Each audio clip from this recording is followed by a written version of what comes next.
Hello everyone, and what is good? I hope you guys are well. Thank you for coming back and watching another video.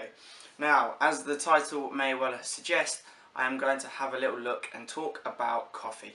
Now, before we get into this, just a disclaimer, I am not here to bash people who drink coffee. That would be a bit ironic because I myself love coffee and drink quite a lot of it. Instead, I want to look into sort of the pros and cons of drinking coffee, if there are any health benefits, equally if it is bad for your health. And generally just talk about coffee because, like I say, I do really like coffee. I drink it quite a lot, and it is something that is a big part of my daily life. So I want to talk about it. Let's get into the video. Right, so there are a variety of different types of coffees. Firstly, you can have hot coffees, which is what a lot of people drink. Black coffees like Americano and espressos. You can have slightly milkier coffees, things like cappuccinos and lattes and flat whites. You also now get a lot of sort of frozen or cold coffees, things like frappes, and you get all sorts of different iced coffees. You get iced coffee blends that come in little cartons. And they all can be drank throughout the year, and they can all be drank in different ways.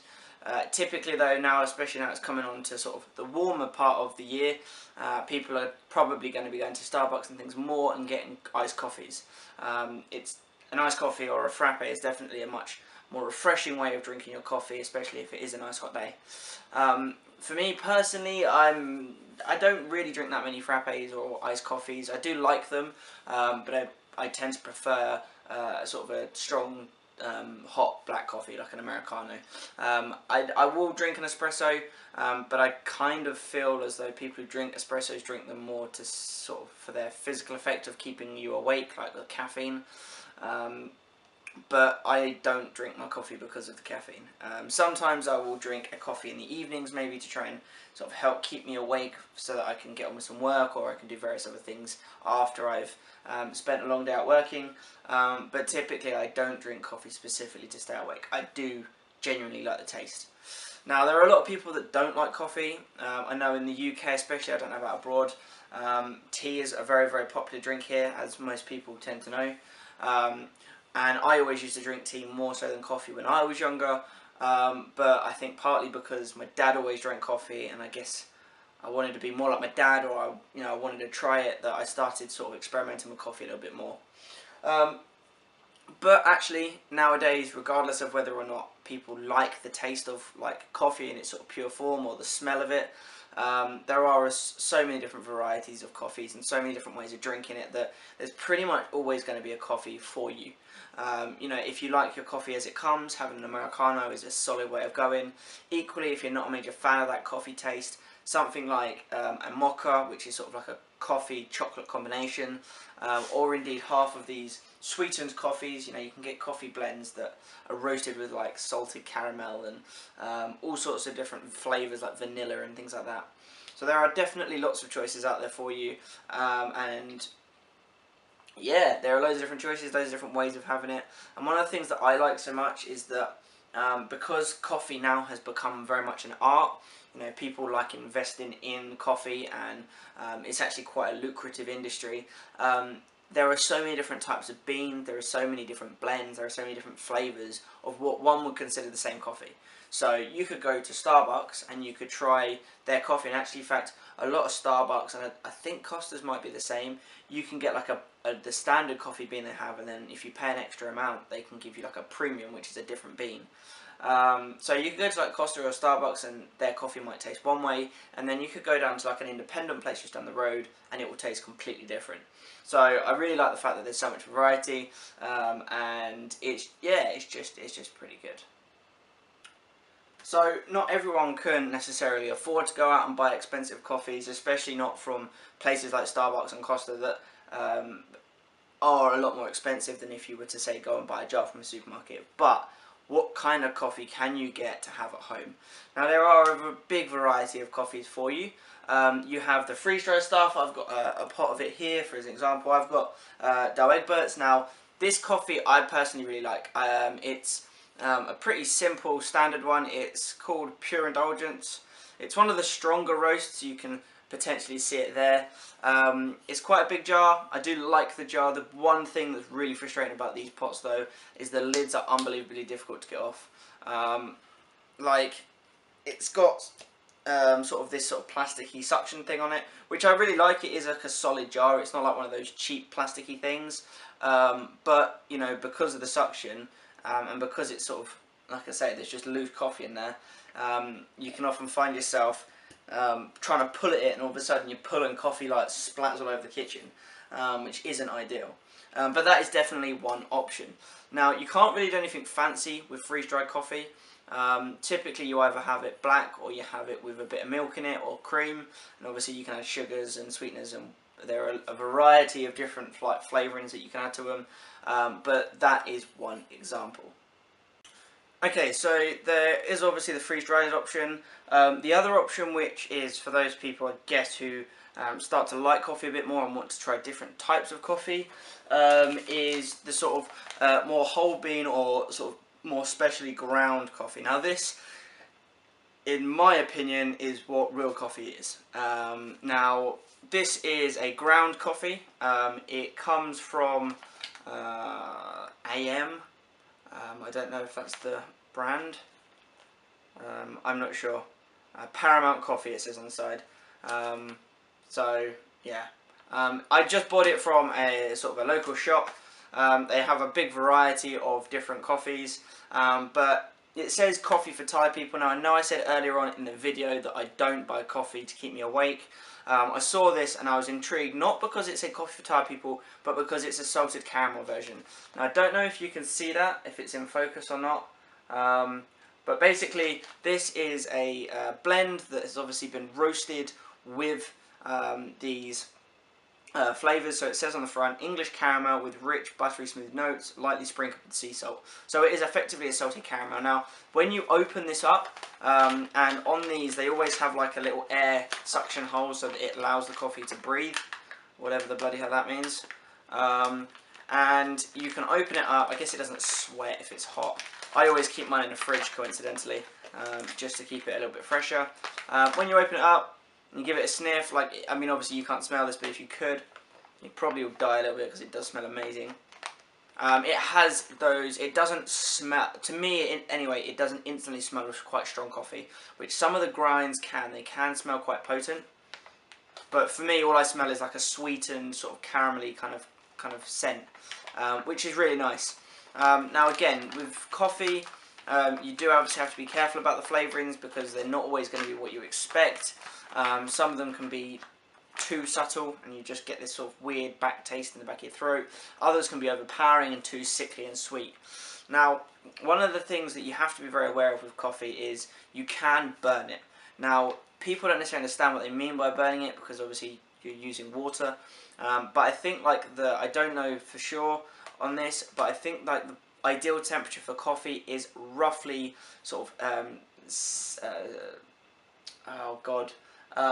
70 degrees, so not quite boiling. So if you boil your kettle, and especially if you're using like a filtered coffee like this, something that you run through a filter or you put in a cafetiere or a French press, you do have to be aware that if you boil the water or if the water's too hot, sometimes you will get a bitter taste. They don't tend to happen quite so much with these kind of coffees because you very much just put the water on it. But if you have like more of a coffee machine, or if you go to a coffee shop and you buy a coffee one day and it's really nice and smooth, and another day it's sort of just a bit bitter, it could be that they've put the water's been too hot. And basically the reason being is because when you grind coffee, I mean this is pre-ground, so it's not as though I'm going to have any choice over the matter, but when you grind coffee, you're basically sort of putting it in a blender style thing. I'll show you one in a bit. I've got one in the kitchen. You put it in the coffee beans in a blender, and you basically break them up. Now, if you don't break them up enough, when the water passes, it passes through too quickly, and you get a very weak coffee. Equally, if you do the opposite and you blend it and it's a very fine powder, the water doesn't soak through it quickly enough, the hot water lingers in the coffee and it burns the coffee. I'm not entirely sure what the ideal grain size is. I'm sure there is somebody out there that knows. Like I say, coffee is quite a lucrative business industry, but you can play around with it. Like I say, this here is pre-ground, so I don't need to do anything other than put it in either a filter if you've got a filter that you use, or indeed, in my case, a French press or a cafetiere. Put a bit in there, and obviously, depending on how strong you want your coffee, you put more or less depending. You can get unground coffee, so whole coffee beans. Again, I have whole coffee beans in the kitchen that I can show you in a minute. And those you do have to grind yourself. And I guess you just keep grinding it until you think like the grind looks good. And over time you'll figure out what looks better, whether it's too fine or not fine enough. Okay, so we've looked at the freeze-dried, we've looked at sort of the more whole bean and what I would consider the pure coffees. The only other way that I can think of having coffees is in pod form. Now, there are fancy machines that you can buy that you like put your coffee beans in the top of it, it grinds itself, and it steams your coffee and all sorts of other things. But they're often very expensive and not as many people can afford them. You know, I mean, you're talking £800, £900 up to have one of these machines, and they are a proper machine. You can get sort of like coffee shop quality equipment to make your coffee, but like I say, not many people are prepared to spend £1,000 on a coffee machine just to stick in their kitchen to have a coffee once a day. So the coffee pods are often a good alternative to that. They're often very, very good quality. Now, I do have, unsurprisingly, a coffee pod machine. You have a variety of different pods. I have Nescafe's Dolce Gusto. I've got a little coffee machine out the back in the kitchen. I have a variety of different pods. Now, the pods are fairly simple. They're little plastic pods like so that have a sealed lid to them, and at the bottom there is a drainage hole. And all you do is you pop your pod inside your coffee machine, you make sure it's filled with water and it's turned on and ready. You press the little lever that pierces the top of the plastic, and then it pumps the water through the machine, heats it up like a kettle, and then pours the fresh coffee out underneath into your cup. Now, you can get a variety of different coffee pods, and like I say, I have Dolce Gusto, which is a Nescafe one. There are other brands of coffee machine that do very similar things with slightly different style pods. Ultimately, the pods that you use in the company you go with, I guess, will be dependent on your preference in their coffees, because generally speaking they use a blend, and so some people prefer this, others prefer the other brands. Now, it depends on the kind of coffee you have. I have a selection here, so I've got Latte Macchiato, I have Preludio Intenso, which is a bit like a long, strong, dark black coffee, and I also have your standard cappuccino. Now, you can buy the pods in a variety of places. There are specialised shops that will sell pods. Although this is a much nicer coffee, it's often more expensive to buy in the long run than the likes of your freeze-dried and indeed your bean. The reason being is because like 3 of these online might cost you something like £12 or £13, and there are 8 pods in each one, 8 pods, something like that. So they don't provide you with tons of coffee. That being said, this to me is probably some of the tastiest coffee that I've ever had, and it's most definitely the best coffee out of these that I've got from my machine. It tastes like a coffee that you would buy from a shop. They really are good. Now, you can buy a whole variety of different sort of things for these. You can buy special glasses you can see on each cup, with exception for the lattes and the cappuccinos. You can buy different style cups for each one, because, you know, Americanos are typically more of a mug, whereas the lattes and the cappuccinos are often in sort of a long, sort of more cylindrical glass. Now, with each coffee, so with the milky ones or the creamy ones, so in this case the cappuccinos, you get 2 pods. You get a milk pod and you get a coffee pod. From what I can remember, you put the milk pod in first and you fill the cup up to a certain way. It does give you some examples on here, so it does tell you roughly, I think somewhere, how far to fill it. And then you take that pod out and you replace it with the coffee one, and then you top your coffee up. So those are the same as are the macchiatos, latte macchiatos. The black coffees, they only have 1 pod. So it's just 1 pod, pure coffee, straight in, and you fill it up. Yeah, in fact, look, you can see on the top of the lid, I don't know if you guys can see that, it gives you sort of a rough idea of how high up to fill it. I don't know if it's on these ones as well. That box is ripped, yes, so it's on there as well for you. There you go, so you can see that. So it gives you a rough visual aid as to like how much coffee and how much milk combo you should put in. So I personally, like I say, really like these coffees. I think they're fantastic. You do not have to go to expensive shops to buy them. Now, they're not going to come really cheap because they are a branded coffee. They are a pod. They, generally speaking, I guess people who have a pod machine can probably afford the pods, or at least that's one way of looking at it. But if you go onto Amazon or eBay, I often go onto Amazon when I buy these pods. You can buy a whole variety. They're often a lot cheaper. And if you want to try different coffees, they often do multi-packs. So I, for instance, bought all 3 of these coffees together. Let me sort that out. So I got all 3 of these together in a pack, and they cost something like £12. And because I'm on Amazon Prime, they turned up the next day. And if you don't like them, you have not spent 13 quid on one type of coffee that you don't like. Each coffee box, like I say, has about 8 or 9 pods in them. 16 pods in each. I lie. I thought that said 8, but that's the strength of the bean. So 16 pods per one. Obviously, for the milky ones, you're only going to have 8 coffees because you've got a milk and a black coffee one. So value for money, stick with a black coffee. But like I said, you can often find these guys on Amazon, eBay for a fairly good deal, for a fairly good price, and in some cases, I guess companies or shops that have an excess of them will bag a load up in a bag, and they'll say random multi-selection, which are often sold cheaper. Now, there's no guarantee you're going to get like a correct mix of each one. You might get extra milks or extra coffees or whatever, but you can often buy them at a cheaper rate. Okay everyone, so I'm a fairly optimistic, positive person, so let's start with the pros of why coffee is good for you. Now I have written a little list down just because there are a lot of pros and there are a lot of cons. Talking about coffee is often quite controversial. Some people detest the stuff and think that it's just going to make your heart explode. Others really like it and rely on it. So the first thing that I would say is the taste and the social aspect of coffee. You walk through a busy town centre. There are going to be dozens of coffee shops, and outside each coffee shop is probably going to be dozens of people meeting up with friends, families, going on first dates, meeting up with lost relatives, and so on and so forth over a coffee. So coffee has I don't know what it is. It's got a way of just bonding people together. You know, you don't hear people. It's either, do you want to go and catch a drink, or shall we grab a coffee? Those are like the 2 main things. Obviously, people are saying should we go and get dinner as well, but 9 times out of 10, coffee is related. So it definitely has a social aspect to it.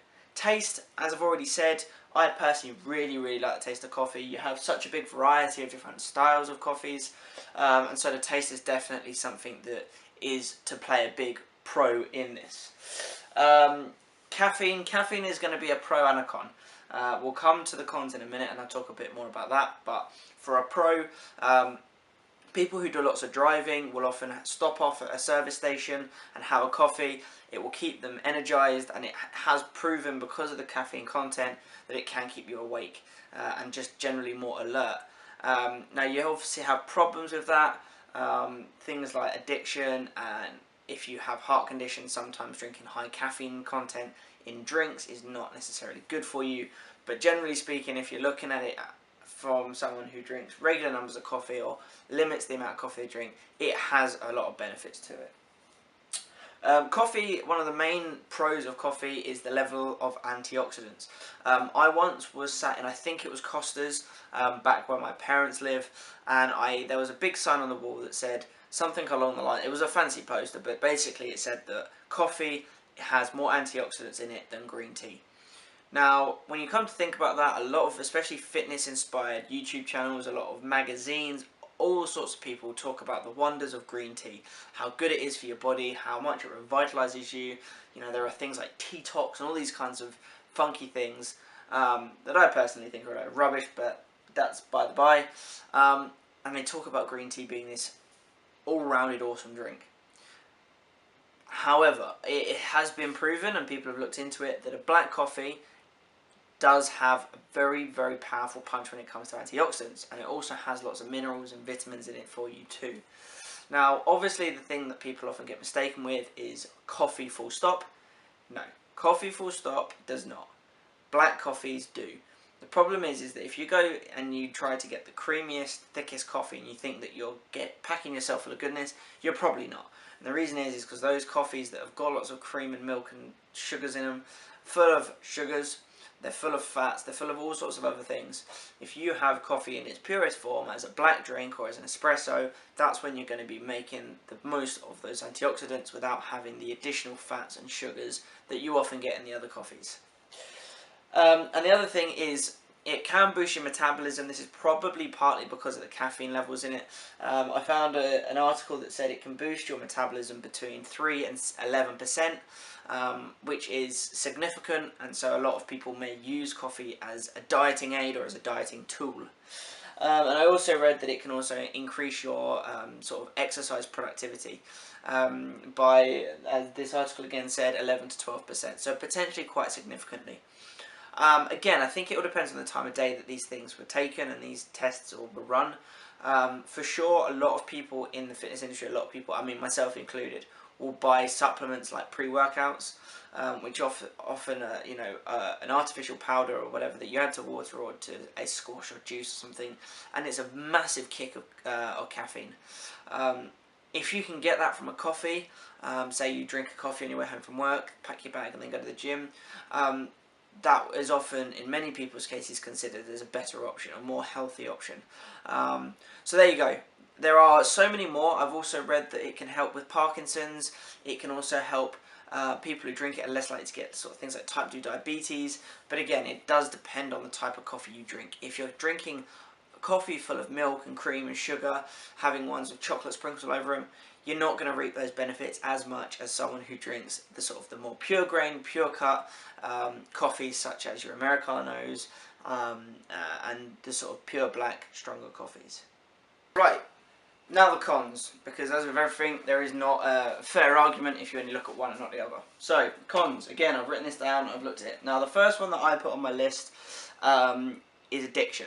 Now, the funny thing about addiction is that people often only associate addiction with really negative things like drugs and alcohol. But addiction really is anything that you rely on a daily basis. And I hear a lot of people saying that they can't function in the morning if they don't have their morning coffee, or if they've not had something by a certain time of day, they feel sluggish or grouchy. Now, if you're relying on coffee that much, in my honest opinion, I would say you have a slight addiction to coffee. That doesn't mean you can't break it and start trying to drink something else, or waking up. Apparently, if you wake up and have a full pint of water, that's meant to really help. It kickstarts your metabolism and it really helps waking you up. But the people that sort of, like I say, get up and the first thing they need is a coffee, it's not necessarily the best thing for you. Your body relies on it and responds to it, and if you don't have it, you then start to get adverse effects to not having that, which obviously isn't a good thing. Like I said before, when I was talking about coffees that are creamy or milky, they can be bad for you in terms of your weight. It's the thing with things like alcohol. You can obviously get coffee liqueurs. Anything that's got high sugar contents, high fat contents, can obviously have an impact on your weight, especially if you're perhaps not a particularly active person, or if you are an active person, you may be drinking sort of fatty or sugary or milky coffees, and you're just getting in a lot more fats and calories and sugars than you necessarily expect. As I said before, and I know it's not everyone's cup of coffee. I was going to say cup of tea, but I guess cup of coffee is probably more relevant. Drinking a black coffee is probably the best thing in terms of the overall impact of that coffee on your body. Disrupting sleep.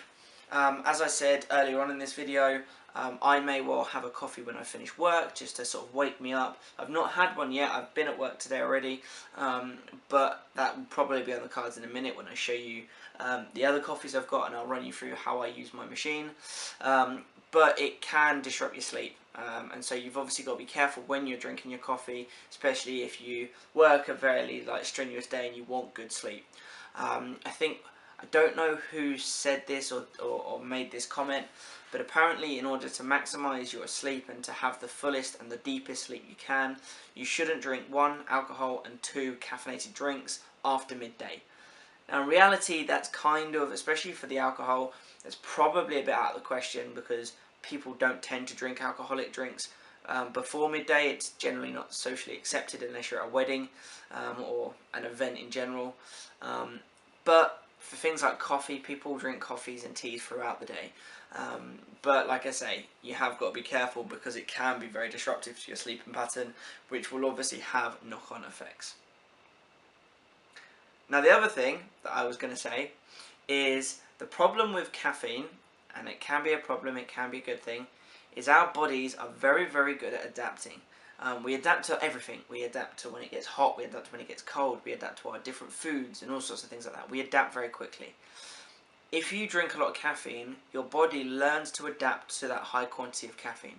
Because you think, if you drink a lot of caffeine and you're not used to it, what happens? You feel your heart rate starting to build up, you may start to sweat. In some severe cases, people that have taken very strong pre-workouts have even started to feel itchy.